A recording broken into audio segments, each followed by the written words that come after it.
में। मैं आनंद बियानी हरियाणा प्रदेश कांग्रेस कमेटी का प्रवक्ता हूं। अभी जिस प्रकार से देश की वित्त मंत्री सीतारमण जी ने जो बजट पेश किया है जी।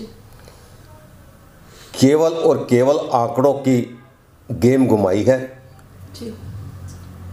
और वही आंकड़े जो वादे पहले किए थे उन्हीं को दोबारा दोहराया गया, क्योंकि पिछले 8 वर्षों के अंदर इन आंकड़ों को हम बारी बारी से घूमते हुए देख रहे हैं।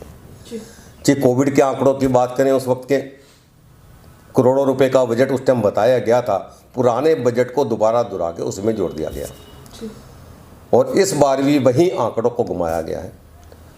मैं केवल और केवल देश के प्रधानमंत्री जी, वित्त मंत्री जी से एक बात पूछना चाहता हूं। उन्होंने 2022 तक किसान की आय दोगुना करने की बात की थी। पूरे बजट के अंदर ये बता दें कि किस प्रकार से किसान की आय दोगुना होगी। 2022 जा चुका है, 23 आ रहे और 24 में चुनावी बिल्कुल बच जाएगा। उसके बाद में जब तक रोजगारी की बात करूं, 1 करोड़ रोजगार देने की बात की थी और इस समय जो स्थिति बनी हुई है, आज हमारे देश का जो युवा है और ख़ास करके मैं अगर हरियाणा की बात करूं तो बेरोजगारी के अंदर 34% से ऊपर हरियाणा का बेरोजगार हो चुका है। ये मैं नहीं, ये रिपोर्टें बता रही है, जो हमारी रिसर्च की रिपोर्टें हैं। और इस बजट के अंदर किसी भी प्रकार के रोजगार बढ़ने की कोई संभावना नहीं लगती, क्योंकि सीतारमण जी ने एक बात बड़े जोर देकर कही कि रेलवे को हम प्राइवेट सेक्टर में और कन्वर्ट करने जा रहे हैं, प्राइवेट लोगों को उसको देने जा रहे हैं।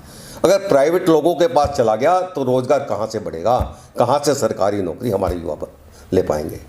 प्राइवेट सेक्टर तो दे ही रहे हैं, जगह जगह जो है, काफ़ी जगह तो वो प्राइवेट दे चुके हैं, अडानी को दे चुके हैं, अडानी के ग्रुपों को दे चुके। परंतु आज बिल्कुल ही जोर दे करके दी तो लगता है कि लगभग ही रेलवे को प्राइवेट सेक्टर में भेजना चाहते हैं और उससे रोजगार घटेगा, क्योंकि पिछले एक लंबे समय से रेलवे के अंदर नौकरियां नहीं लगी और खाली पद पड़े हैं। और प्राइवेट सेक्टर में जाने के बाद में तो नौकरियों की आशाएं बिल्कुल भी खत्म हो जाती है। और जब तक देश के इंफ्रास्ट्रक्चर की ये बात कर रहे हैं, बढ़ाने की बात करें, 33% बढ़ाने की जो बात कर रहे हैं, भी 33% 10 लाख और बढ़ाने की बात कर रहे हैं, कब बढ़ेगा? समय तो आपका पूरा होने जा रहा है। ये केवल घोषणाएं हैं और ये घोषणाएं ही रह जाएगी। तीसरी तरफ अगर मैं महंगाई की बात करूं, कहीं पर इन्होंने पेट्रोल डीजल के ऊपर कोई कस्टम ड्यूटी या कोई टैक्स कम करने की बात नहीं कही। और ये सिंपल सी बात है, जब तक पेट्रोल डीजल सस्ता नहीं होगा महंगाई पर कंट्रोल नहीं हो सकता, क्योंकि हर चीज़ के अंदर संसाधनों की जरूरत होती है। जब माल को ढोएंगे, पेट्रोल डीजल महंगा होगा, अगर महंगा होगा तो माल सस्ता कैसे होगा, क्योंकि उसी के ऊपर खर्चे बढ़ने हैं। तो महंगाई पर कंट्रोल करने की सीतारमण जी ने कोई बात नहीं कही और किस प्रकार से महंगाई कम होगी, इसमें कोई भी इस प्रकार का इस बजट में प्रावधान नहीं है। अब मैं व्यापारियों की बात करूं, उन्होंने कही 5 लाख से 7 लाख तक हमने जो है इनकम टैक्स में छूट की बात की है, जबकि आज की स्थिति जो है 12 लाख तक इनकम टैक्स में छूट होनी चाहिए। ये मैं नहीं, ये आंकड़े बताते हैं, अखबारों के आंकड़े बताते हैं। आज जो व्यक्ति 12 लाख से ज़्यादा आय जो दे रहा है कि दे रहा है 49,327 रुपये अधिक टैक्स दे रहा है। तो ये जो 5 लाख तक की जो छूट का जो स्लैब जो है 2013-14 का स्लैब है, उसके बाद में कोई स्लैब परिवर्तन नहीं किया गया। और आज जो महंगाई दर जो है, जो महंगाई सूचांक कहता है 50.45% जो है बढ़ चुकी है महंगाई। मतलब जो वस्तु 100 रुपये की थी वो 150 रुपये से ऊपर की हो चुकी है। तो जब 150 रुपये से ऊपर की हो चुकी है, महंगाई अगर इतनी बढ़ चुकी है, तो उस हिसाब से कम 12 लाख रुपए तक की छूट होनी चाहिए, जिसके अंदर कोई भी टैक्स ना भरना पड़े। और ये सच्चाई है, किसी भी चीज़ पे अगर आप टैक्स कम करेंगे, इस स्लैब में और छूट देंगे, तो टैक्स ज़्यादा आएगा, लोग ईमानदारी से टैक्स भरेंगे, क्योंकि आज खातों में टैक्स रह जाता है। तो जिस तरह से जीएसटी का आपने देखा, जिस चीज़ के अंदर जीएसटी में छोटी, उसमें टैक्स ज़्यादा आया, कम नहीं हुआ। तो सरकार को चाहिए कि टैक्स के अंदर छूट दें, उनकी रियायतें करें, ताकि व्यापारी भी फल फूल सके। कहीं भी इंडस्ट्री को बढ़ावा देने की, छोटे उद्योगों को बढ़ावा देने की कहीं भी पूरे बजट के अंदर चर्चा नहीं है। जबकि हमारा छोटा उद्योग, छोटे व्यापारी जब तक काबिज नहीं होंगे, क्योंकि बड़े लोगों की बात करते हैं, उनको छूट की बात करते हैं, जब तक हमारा छोटा वर्ग जो निम्न वर्ग जो है जब तक आगे नहीं बढ़ेगा, देश मजबूती की ओर नहीं ले जा सकता। तो ये सभी चीज़ें स्पष्ट है। 3 ही चीज़ें आज के दिन है, महंगाई, बेरोजगारी, सबसे बड़ी बात। और उसके बाद में ना तो महंगाई पे इनका फोकस है, ना बेरोजगारी पे फोकस है। तीसरी चीज़ है शिक्षा। शिक्षा के अंदर आपने देखा कि कोई भी IIT या कोई बड़ा इंस्टीट्यूट को खोलने की बात हो, जो ताकि हमारे बच्चे विदेशों में न जाए, जो बच्चे यहाँ भी पढ़ सकते हैं। अब विदेशों में जाने में खर्चा भी ज़्यादा होता है, और क्यों यहाँ से जा रहे हैं। और एक पिछले दिनों में एक और भी आंकड़ा सामने आया कि हमारे देश के लगभग 1.5 लाख से अधिक जो व्यापारी वर्ग है, देश छोड़कर जाकर दूसरे देशों की मान्यता ले रहा है। क्यों?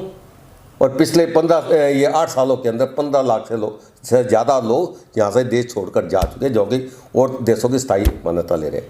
क्योंकि हमारे देश के अंदर विकास की दरें जो है घट रही है, रोज़गार घट रहा है, महंगाई बढ़ रही है, और सरकारों की तरफ से कोई भी छूट नहीं मिल रही। तो मैं तो केवल ये कहूँगा कि ये बजट केवल मात्र आंकड़ों का बजट है, और देश की जनता को जागना होगा इस बजट को देखते हुए कि ये मान के चलो ये अंतिम बजट है।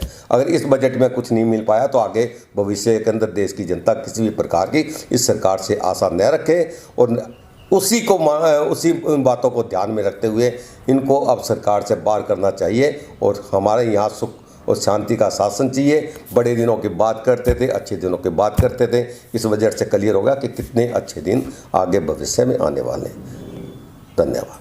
सर, अगर बजट के अंदर ही बात की जाए तो इसी बजट के तहत ही 157 नए कॉलेज स्थापित करने की बात की गई है, जिसमें से 147 नर्सिंग कॉलेज है, उनको बनाने का जो बड़ा दावा है वो भी किया गया है। उसको आप किस नज़र से देखेंगे? मैंने आपको पहले ही कहा, ये केवल आंकड़ों का बजट है जी। जो 157 मेडिकल कॉलेज नई बनाने की बात की गई है। एक मेडिकल कॉलेज बनने में कितना समय लगता है? मैं सरसा जिले से हूँ, और यहाँ पर मेडिकल कॉलेज की घोषणा हुए लगभग 4 साल से ऊपर हो चुके हैं जी। और अभी तक उसका नींव पत्थर तक भी पूर्ण रूप से नहीं रखा गया। ऑनलाइन नींव पत्थर रखा है, अभी तक कोई कार्य नहीं चालू हुआ। इसका मतलब 4 साल तो अभी कुछ हुआ नहीं, और इस साल में कुछ होगा या नहीं होगा वही भविष्य के घर में है। ये बातें अगली सरकारों की है। आज अगर मैं ये कहूँ कि यहाँ पे बड़े बड़े किले बना दूंगा या इतने बड़े उद्योग लगा दूंगा जिससे पूरे देश को नौकरी दे दूंगा, तो मैं कह रहा हूँ दी तो नहीं ना। जब पिछले 8 साल में आप कुछ नहीं दे सके, आप मेडिकल कॉलेजों की घोषणा कर रहे हो, कब बनेंगे? आपका समय तो जा रहा है, 1.5 साल बाद में तो चुनाव आ जाएगा। तो जब चुनाव भी आ जाएंगे तो आप थोड़ा ना करोगे, वो तो अगली सरकार ने, इनकी तो घोषणा क्लियर कट नजर आ रही है। और मैं तो कहता हूँ अच्छी बात है, अगर उन्होंने घोषणा की है आप इमीडिएटली इस पर काम चालू करो, मेडिकल कॉलेज बनाओ, नर्सिंग कॉलेज बनाओ, हम आपका स्वागत करेंगे। हमारे बच्चे यहाँ पढ़ पाएंगे, हमारे बच्चों को नौकरियाँ मिलेगी, बच्चे आगे बढ़ेंगे, हम इस सरकार का स्वागत करेंगे। परंतु इमीडिएटली खाली बजट की घोषणाओं के साथ साथ काम चालू करें। अगर काम चालू नहीं होता तो ये केवल मात्र घोषणाएं, आंकड़ों का बजट ही कहूँगा। आम जनता पर इस बजट का क्या प्रभाव पड़ेगा सर आपकी नज़र में? आपके सामने किसी भी प्रकार की कोई अगर सहूलियत दी हो जी। अगर ये टैक्स के अंदर रिबेट देते, पेट्रोल डीजल के रेटों में डिबेट देते, या इसको जीएसटी के अंडर करते, जीएसटी कानून जब और चीज़ों पर लगाते कि पेट्रोल डीजल पे क्यों नहीं लगाते, अगर उसके अंडर कर देते तो महंगाई पे कंट्रोल हो जाता और आम लोगों को राहत मिलती। परंतु जब ये चीज़ें की नहीं, और जब ये चीज़ें की नहीं और प्राइवेट सेक्टर की बात करें, किसी भी चीज़ की बात कर रहे हैं तो प्राइवेट सेक्टर को हम बढ़ावा देंगे, या प्राइवेट सेक्टर, कौन से प्राइवेट सेक्टर को बढ़ावा दे रहे हैं? अंबानी अडानी को। आज देश के कितने आम आदमी को कारोबार मिला, ये बता दो बात। जो भी चीज़ मिल रही है बड़े लोगों को मिल रही है। आज जो देश का मिडल वर्ग है वो लोअर होता जा रहा है, और जो लोअर और बिल्कुल गरीब होता जा रहा है।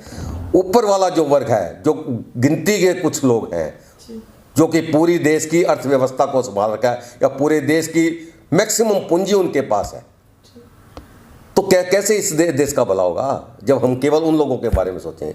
हमें आज ग्राउंड लेवल पे सोचना होगा, एक गरीब के लिए सोचना होगा, एक जो मिडल वर्ग है, जब तक हम मिडल वर्ग को नहीं उठाएंगे तो गरीबी भी दूर नहीं हो सकती। कि इसी मिडल वर्ग ने मैक्सिमम जो नौकरी जो देनी होती है जो लोअर वर्ग को, वो ये मिडल वर्ग देता है, और मिडल वर्ग को आप लोअर वर्ग में ला रहे हो, तो कहाँ से कारोबार बढ़ेगा और कहाँ से आम आदमी को राहत मिलेगी।